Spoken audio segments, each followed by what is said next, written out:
Hello बच्चों, आज हम इलेक्ट्रोमैग्नेटिक इंडक्शन का सेकंड पार्ट लेकर के आए हैं। फर्स्ट पार्ट तो आपका कंप्लीट हो चुका है। आज हम सेकंड पार्ट को पढ़ेंगे। सेकंड पार्ट में जो हमारे पास टॉपिक होगा उस टॉपिक का नाम है मेथड ऑफ जनरेटिंग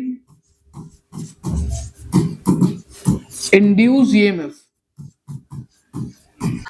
तो फैराडे के हिसाब से ईएमएफ तभी इंड्यूस होगा जब किसी भी कॉइल से मैग्नेटिक फ्लक्स का लिंक होगा और मैग्नेटिक फ्लक्स लगातार चेंज होगा। तो मैग्नेटिक फ्लक्स का जो फॉर्मूला था फाई इक्वल टू, उसका फॉर्मूला था बी ए कोस थीटा।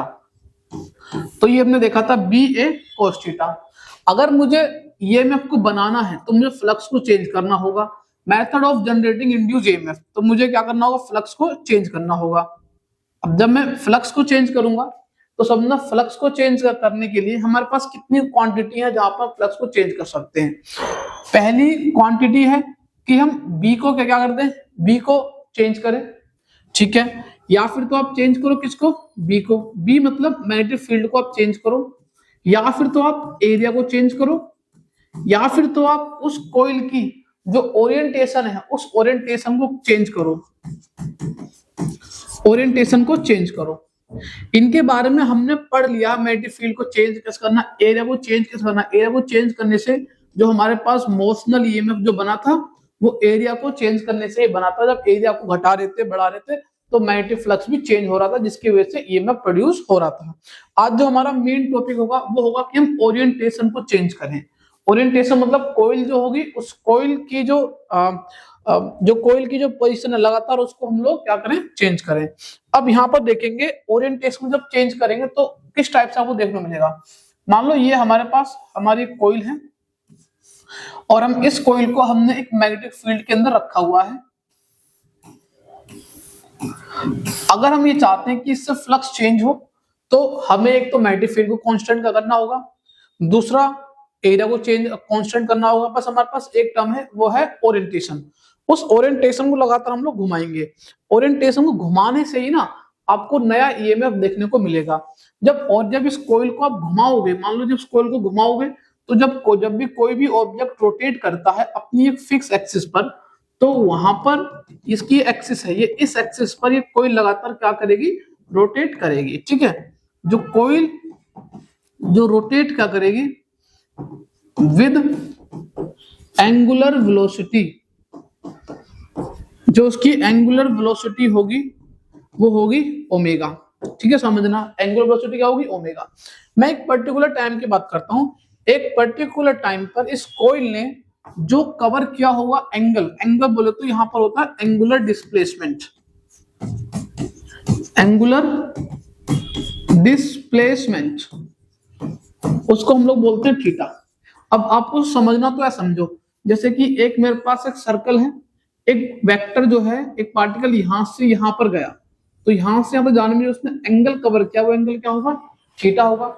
उस थीटा को मैं क्या बोलता हूं, एंगुलर डिस्प्लेसमेंट। तो उसी तरीके से ये कॉइल जो है एक जगह से दूसरी जगह जब चेंज करेगी, ऐसे रोटेट करेगी तो कुछ एंगल कवर करेगी और उस एंगल को बोलते हैं एंगुलर डिस्प्लेसमेंट। अब एंगुलर डिस्प्लेसमेंट का जो फॉर्मूला होगा, अब आपको पता है डिस्प्लेसमेंट क्या होता है, एंगुलर वेलोसिटी इनटू जितना भी टाइम लगा होगा। तो अगर थीटा एंगल का डिस्प्लेसमेंट करना है उस कॉइल को, तो उसका कितना अमाउंट होगा, ओमेगा इंटू टी, ठीक है। ओमेगा इंटू टी क्या होगा, आपका एंगुलर डिस्प्लेसमेंट हो गया। अगर हम बात करें हमारे पास फ्लक्स का फॉर्मूला क्या था, फ्लक्स का फॉर्मूला था बी ए कोस थीटा। अब मैं थीटा में निकाल दिया, थीटा कितना है मेरे पास, बी ए कोस ओमेगा टी, ये मेरे पास निकला फ्लक्स। अब फ्लक्स निकला, अब मुझे निकालना है ईएमएफ। तो याद करो फैराडे का सेकंड लॉ क्या कहता था, the rate of change of flux is equal to EMF. तो EMF is equal to minus का del phi by del t. Minus sign जो होता है वो डायरेक्शन के लिए होता है इंड्यूस करंट की, चाहो तो लगाओ चाहो तो हटाओ। अब आप देखोगे फाई की वैल्यू में यहां डाल दूं बी ए कोस ओमेगा टी, ठीक है। अब मैंने कहा था मैं मैग्नेटिक फील्ड को कांस्टेंट कर रहा हूं, एरिया भी कांस्टेंट, मतलब ये दोनों चेंज नहीं हो रहे हैं। तो क्या चेंज हो रहा है, ओनली कोस वाला पोर्शन हमारे पास वेरिएबल होगा।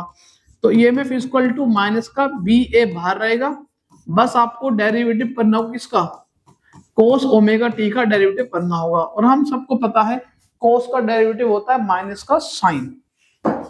तो अगर हम इसको ध्यान से करें तो ईएमएफ इक्वल टू कोस का डेरिवेटिव माइनस का साइन होगा, माइनस साइन पहले से तो प्लस हो जाएगा, बी ए कोस ओमेगा टी, और फिर बाद में ओमेगा टी का करेंगे जो कि होता है ओमेगा, जो कि बाहर आ जाता है। ये तो रहा सिंगल टर्म के लिए। अगर मेरे पास एन टर्म आ जाए, फॉर एन टर्म तो ईएमएफ का फॉर्मूला एन क्या होगा, एन बी ए ओमेगा, एन बी ए ओमेगा, और ये हो गया साइन ओमेगा टी। ठीक, अब ध्यान से देखना, ये सारी टर्म है कांस्टेंट, एन भी कांस्टेंट, बी भी कांस्टेंट, एरिया भी कांस्टेंट, ओमेगा भी कांस्टेंट। ठीक है, इसको रिप्लेस करके एक नया कांस्टेंट इंट्रोड्यूस करते हैं जिसको बोलते हैं ई नोट साइन ओमेगा टी। अब ये बन चुका है मेरे पास इंड्यूस ईएमएफ का फॉर्मूला। ये थोड़ा थोड़ा ना आपको देखने मिलेगा, ये नेक्स्ट चैप्टर जो होगा ऑल्टरनेट करंट, ये वहीं से मैच करेगा।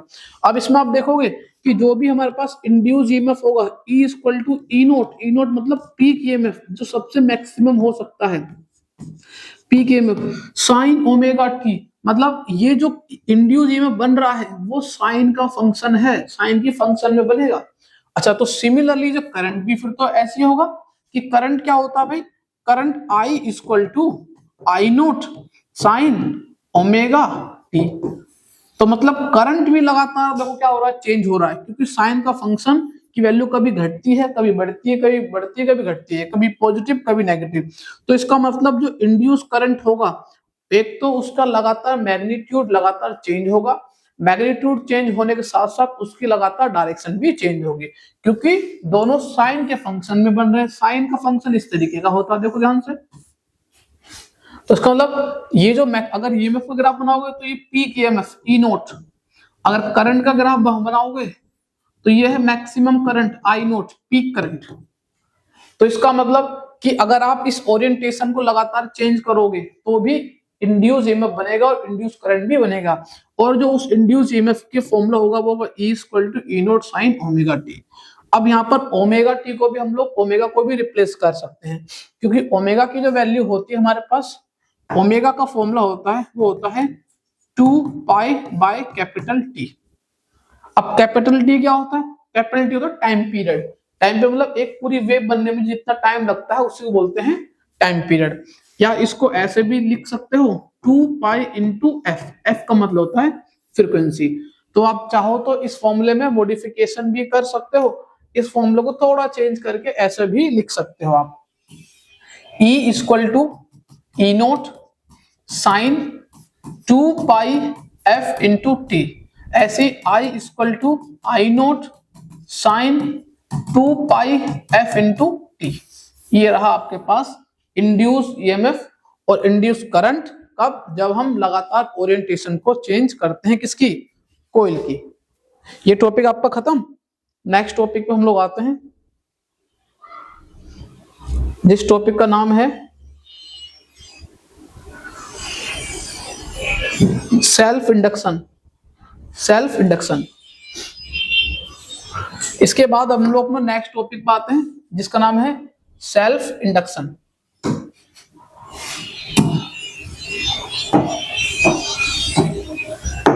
हमारे पास अगला टॉपिक है जिसका नाम है सेल्फ इंडक्शन। अब आप ध्यान से समझना, सेल्फ इंडक्शन का मतलब क्या होता है।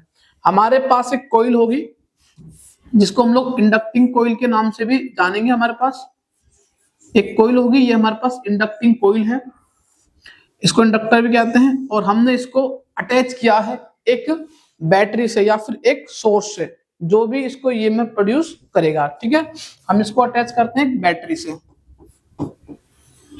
अब हमें ऑब्जर्वेशन क्या देखने को मिलेगी।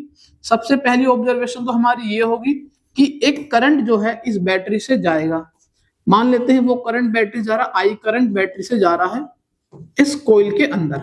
अब देखो स्टार्टिंग में करंट जो होता है वो कम होता है, धीरे धीरे करंट भी क्या होता है, इंक्रीज होता है। इसमें जो हमें करंट लेना होगा वो हमें लेना होगा वेरिएबल करंट। इसमें हम लेना होगा वेरिएबल करंट, जो करंट धीरे धीरे धीरे अपनी पीक पे जाता रहे। ठीक है, अगर आप जैसी करंट को इसमें डालोगे तो वही करंट इस वाली कॉइल के अंदर भी पास होगा। और करंट, क्योंकि हमने चैप्टर पढ़ा इससे पहले वाला चैप्टर जिसका नाम है मैग्नेटिक इफेक्ट ऑफ करंट, जिसमें अगर हम किसी कॉइल से या किसी भी कंडक्टर से करंट को पास कराते हैं तो उस कंडक्टर के आसपास एक मैग्नेटिक फील्ड प्रोड्यूस हो जाती है। अब जैसे हम करंट को पास करा रहे हैं तो इसका मतलब यहाँ पर एक मैग्नेटिक फील्ड क्या होगी, प्रोड्यूस होगी, इंड्यूस होगी। अब क्योंकि करंट हमारे पास वेरिएबल करंट है तो मतलब जो मैग्नेटिक फील्ड होगी वो भी कभी ज्यादा कभी कम होगी। अगर जब मैग्नेटिक फील्ड बार बार वेरी करेगी तो इसका मतलब इस वाली कॉइल से जो number of magnetic field lines हैं वो कभी ज्यादा पास होंगी, कभी कम पास होंगी, जिसकी वजह से जो मैग्नेटिक फ्लक्स है वो लगातार क्या होगा, इसके अंदर चेंज होगा। मतलब इसी कॉइल के अंदर मैग्नेटिक फ्लक्स लगातार क्या हो रहा है, चेंज हो रहा है।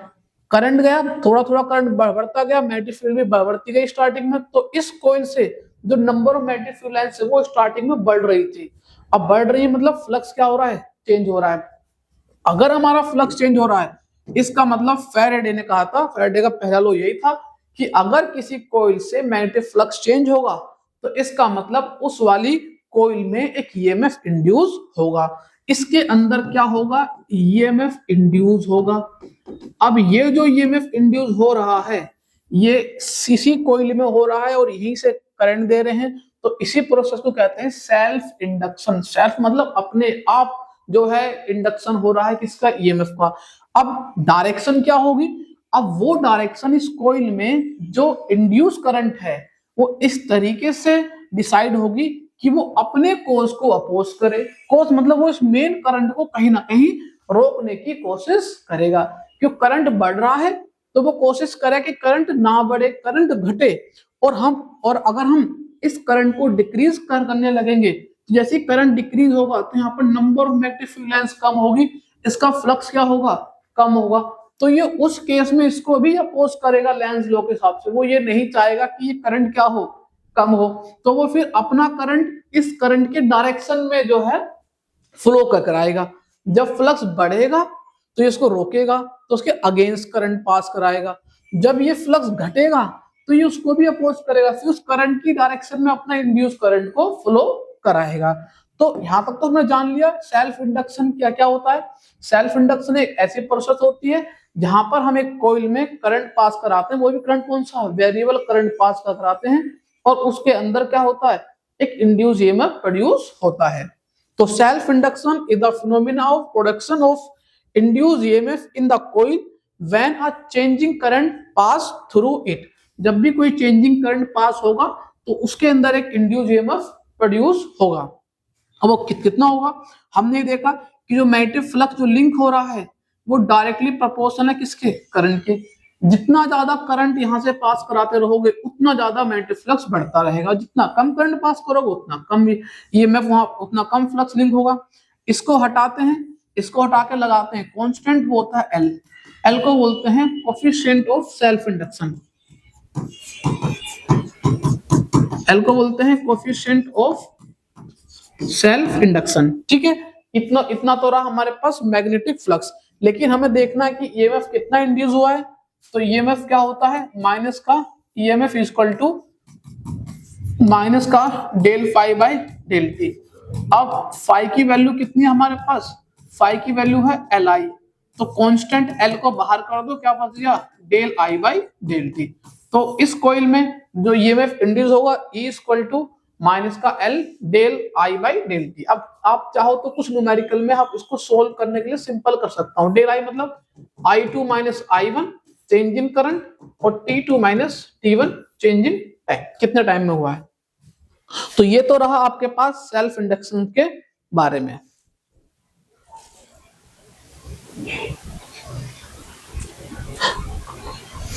हाँ, अब हम सेल्फ इंडक्टेंस के बारे में पढ़ते हैं। थोड़ा सेल्फ इंडक्शन के बारे में पढ़ते हैं। क्या होता है, phi equal to L into I, ठीक है, या फिर तो ये वाला फॉर्मूला, ये क्या था हमारे पास, ईएमएफ इक्वल टू माइनस का L del I by del T. चाहो तो यहां से एल निकाल लो, इसको ले और डिवाइड में del I by del T equal to L. ठीक है, अब एल याद रखना, सेल्फ इंडक्टेंस आपके पास होता है, सेल्फ इंडक्टेंस की जो यूनिट होगी, यूनिट क्या होगी, याद रखेंगे, यूनिट ऑफ एल ये होती है हमारे पास हेनरी। सेल्फ इंडक्टेंस की यूनिट क्या होती है हमारे पास, हेनरी होती है। अगर इसकी ऐसा यूनिट नहीं, अगर ड्राइव करना चाहते हो तो ईएमएफ की यूनिट क्या होती है, वोल्ट। नीचे आ जाओ, करंट की क्या होती है, एम्पियर। टाइम की क्या होती है, सेकंड। इसको पलट लेना तो वोल्ट सेकंड पर एम्पियर।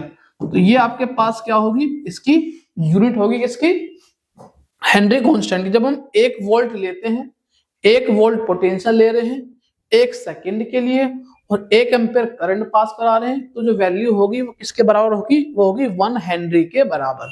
किस बराबर होगी, 1 हेनरी। तो इसमें तो हेनरी भी इसकी क्या होती है, सेल्फ इंडक्टेंस की यूनिट होती है। डायमेंशन आप यहीं से फाइंड कर लेना। इसके बाद जो हमारा पार्ट टॉपिक है वो बहुत इंपॉर्टेंट है, उसका नाम है self inductance of a long solenoid. हमारे पास एक सोलेनोइड होगा, उस सोलेनोइड का हमें निकालना होगा, सेल्फ इंडक्टेंस निकालना होगा। ठीक है बच्चों, टॉपिक का नाम है self inductance of a long solenoid. Self inductance of long solenoid. हमारे पास एक लॉन्ग सोलेनोइड होगा और उस लॉन्ग सोलेनोइड का हमें निकालना होगा, सेल्फ इंडक्टेंस फाइंड करना होगा। तो हम पहले एक लॉन्ग सोलेनोइड बना लेते हैं। ये रहा हमारे पास लॉन्ग सोलेनोइड। इसमें जो करंट पास कराएंगे वो कैसा करंट होगा, वो होना चाहिए चेंजिंग करंट, जो करंट लगातार क्या हो, चेंज हो। हमें निकालना क्या, मुझे सेल्फ इंडक्टेंस निकालना। मुझे फॉर्मूला पता है, फाई इक्वल टू क्या होता है, एल आई होता है। तो एल क्या होता है, एल है फाई बाई आई। ये बस हमें यही निकालना, एल ही निकालना, एल इक्वल टू फाई आई। जरूरत किसकी है, मुझे फाई की जरूरत है, और कुछ नहीं चाहिए, बस मुझे फाई चाहिए। मुझे फाई मिल जाए मेरा काम खत्म, और मैं इसमें डाल दूंगा, यही तो पूछा है। अब फाई क्या होता है, आपको फाई पता है, फाई होता है बी ए कोस थीटा। ये तो था हमारे पास फाई, बी ए कोस थीटा। अगर हम अगर हम चाहते हैं कि हमारा फ्लक्स क्या हो, मैक्सिमम हो, तो मैक्सिमम फ्लक्स के लिए हम लोग, अगर फाई मैक्सिमम है तो लिखोगे बी इंटू ए। ठीक है, बी क्या है, अगर मैं इसमें करंट पास कराऊंगा तो करंट पास कराने से इसके अंदर एक मैग्नेटिक फील्ड सेटअप होगी। अब क्योंकि ये सोलेनोइड है, सोलेनोइड की जो मैग्नेटिक फील्ड जो होती है, जो सेटअप होती है, उसका फॉर्मूला हमें पता है। बी क्या होता है, बी होता है म्यू नॉट एन आई। ये होता है हमारे पास magnetic field inside a solenoid, mu naught N I into A. ये ए यहां पर मल्टीप्लाई होगा, जो ए वाला था। ठीक है, अब अगर हम चाहें, इसमें एन क्या है, एन होती है number of turn per unit length. तो स्मॉल एन का जो मतलब होता है वो होता है number of turn per unit length. तो यहाँ पर मैं लिख सकता हूं म्यू नॉट स्मॉल एन मतलब number of turn per unit length I into A. ये मेरे पास बन गया मेरा पूरा फ्लक्स। फ्लक्स कितना है, phi equal to mu naught N I A upon L. ठीक है, अब मुझे निकालना सेल्फ इंडक्टेंस। ये सेल्फ इंडक्टेंस जो होगा वो सिंगल कॉइल का होगा। अगर इसमें बहुत सारी टर्न्स आ जाएंगी तो फॉर्मूला भी आपके लिए चेंज हो जाएगा हमारा फॉर्मूला। ठीक है, यहां तक कोई दिक्कत तो नहीं है, या यहीं पर चेंज कर सकते हैं फ्लक्स। अगर यहीं से एन टर्न के लिए लगा दो तो वहां पर एन स्क्वायर आ जाएगा। कैसे, देखो, ठीक है, यहां तक सही है। ठीक है, एक बार इसमें देख लो, फिर मैं बताओगे। ठीक है, ये जो मैग्नेटिक फ्लक्स जो हमने निकाला है वो किसके लिए निकाला है, मात्र सिंगल टर्न के लिए। पर बात करते हैं magnetic flux for N turn. अगर मेरे पास एन टर्न है, उसके लिए जो मैग्नेटिक फ्लक्स होगा उसके लिए मुझे उसको किससे मल्टीप्लाई करना होगा, एन से मल्टीप्लाई करना होगा। एन इंटू म्यू नॉट, जो सिंगल टर्न से फ्लक्स लिंक हुआ है, mu naught N I A by L, ये तो फॉर्मूला। ठीक है, तो आप देखेंगे टोटल जो फ्लक्स होगा हमारे पास वो है mu naught N square I A by L. लो मेरे पास ये आ गया क्या, मैग्नेटिक टोटल फ्लक्स आ गया। अब मुझे निकालना क्या है, मुझे निकालना self inductance. Self inductance L equal to phi upon I होता है। फाई की वैल्यू मुझे पता है कितनी, mu naught N square I A by L, और आई करंट ये रहा है नीचे, आई से आई काट दूंगा तो जो मेरे पास सेल्फ इंडक्टेंस निकल के आएगा सोलेनोइड का mu naught N square A by L. ये हमारे पास है final formula. This is a self inductance of long solenoid. अगर हमारे पास कोई सोलेनोइड है तो उसका सेल्फ फॉर्मूला आपको याद करना पड़ेगा, mu naught N square A by L, mu naught N square A by L, mu naught N square A by L. N होगा टोटल नंबर ऑफ टर्न्स कितनी होंगी, और एल मतलब लेंथ ऑफ सोलेनोइड, ए मतलब area of the cross section of solenoid. ठीक है, तो अगर हम देखें किन किन फैक्टर पे सेल्फ इंडक्टेंस डिपेंड करेगा, पहला फैक्टर होगा एन पे, नंबर ऑफ टर्न्स पे डिपेंड करेगा। दूसरा फैक्टर है एरिया ऑफ द कॉइल पे डिपेंड करेगा, जितनी ज्यादा एरिया ऑफ कॉइल उतना ही ज्यादा उसका सेल्फ इंडक्टेंस। इनवर्सली प्रोपोर्शनल होता है उसकी लेंथ के, सोलेनोइड की लेंथ के, तो जितनी छोटी लेंथ रखोगे उतना ज्यादा सेल्फ इंडक्टेंस आपको देखने को मिलेगा। ठीक है, this is the self inductance. Self inductance यहां तक आपका कंप्लीट हो जाता है। सेल्फ इंडक्टेंस के बाद अगला टॉपिक हमारा चलेगा जिसका नाम है म्यूचुअल इंडक्टेंस। म्यूचुअल इंडक्शन के नाम से भी जानते हैं, म्यूचुअल इंडक्शन। म्यूचुअल इंडक्शन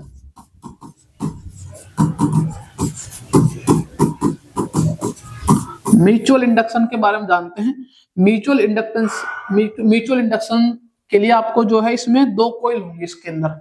हमारे पास ये रही कॉइल, मेरे पास समझना पड़ेगा ध्यान से mutual inductance.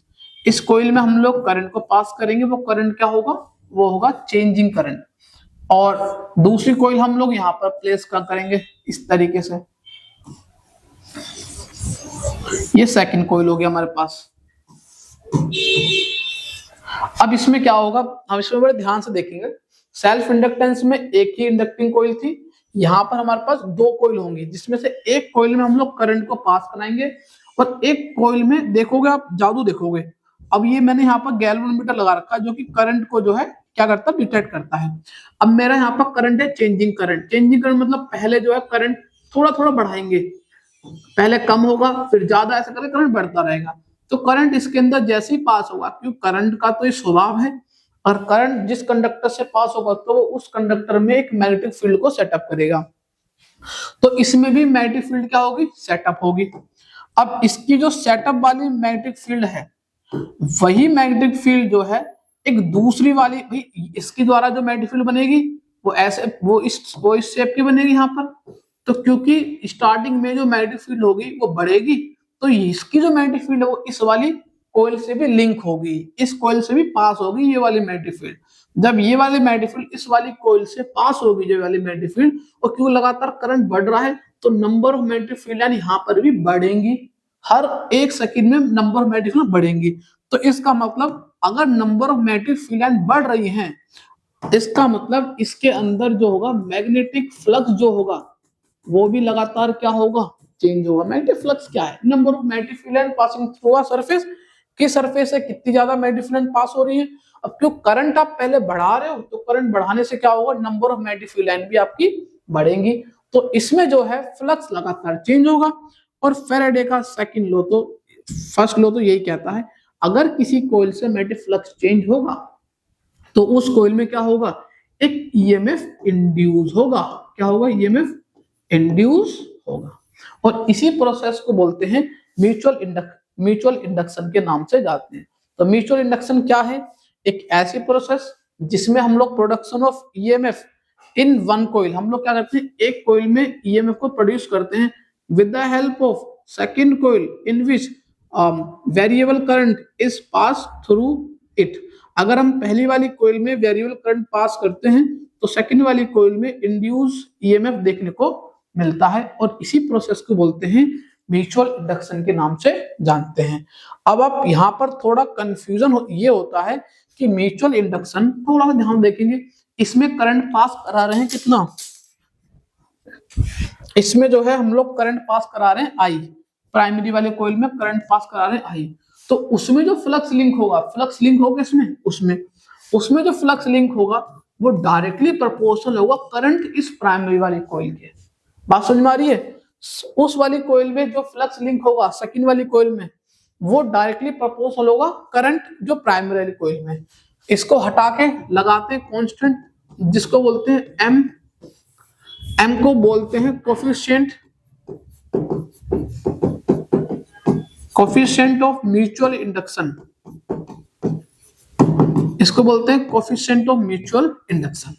Same self induction के जैसा ही है, और थोड़ा सा इसमें हम और आगे बढ़े तो हम लोग इसमें ईएमएफ को भी निकाल सकते हैं, ईएमएफ कितना होता है। तो हमें पता है ईएमएफ क्या होता है, ईएमएफ इक्वल टू माइनस का del phi by del T. अब इसमें जो फाई होता है, फाई अभी हमने ड्राइव किया है, फाई क्या होता है एम इंटू आई। एम तो कांस्टेंट है, एम को बाहर कर दो, आई चेंज हो रहा है तो del I by del T. ये इतना हमारा ईएमएफ इंड्यूस होगा हमारी सेकेंडरी वाली कोइल में, ठीक है। अब उसके बाद हम और थोड़ा आगे बढ़ते हैं। अगर हम इसकी बात करें सेम एसआई यूनिट की बात करें, SI unit of M same होगा आपके पास जो हेनरी था। हेनरी सेल्फ इंडक्टेंस की भी यूनिट होती है और हेनरी म्यूचुअल इंडक्टेंस की भी यूनिट होती है, ठीक है बच्चों। तो ये तो रहा आपके पास म्यूचुअल इंडक्शन के बारे में। इसमें एक लॉन्ग टॉपिक है जो बोर्ड एग्जाम में पूछा जाता है, जो हमने पढ़ा था ना कि self inductance of a long solenoid, same इसमें भी होता है mutual inductance of two long solenoid. दो लॉन्ग सोलेनोइड होंगे, उनका म्यूचुअल इंडक्टेंस आपको निकालना होगा। क्या होगा इसको हम लोग नेक्स्ट लेक्चर में कवर करेंगे, जिसमें मैं आपका ट्रांसफॉर्मर भी उसमें ऐड कर लेता हूँ, वो देख लेता हूँ क्या क्या इसमें रह गया है। मेनली तो उसमें मेनली यही टॉपिक है, और मैं चाह रहा हूं कि उसके अंदर मैं ट्रांसफॉर्मर भी ऐड कर दूं। तो एक लास्ट क्लास होगी जिसमें दो टॉपिक कवर हो जाएंगे, mutual induction of two long solenoid and transformer, दोनों को आपस में कंबाइन कर लेंगे, फिर आपका ये चैप्टर पूरा कंप्लीट हो जाएगा। फिर हम नेक्स्ट चैप्टर स्टार्ट करेंगे ऑल्टरनेट करंट। तब तक अपना ध्यान रखें और ऐसे ही पढ़ते रहें। Good bye.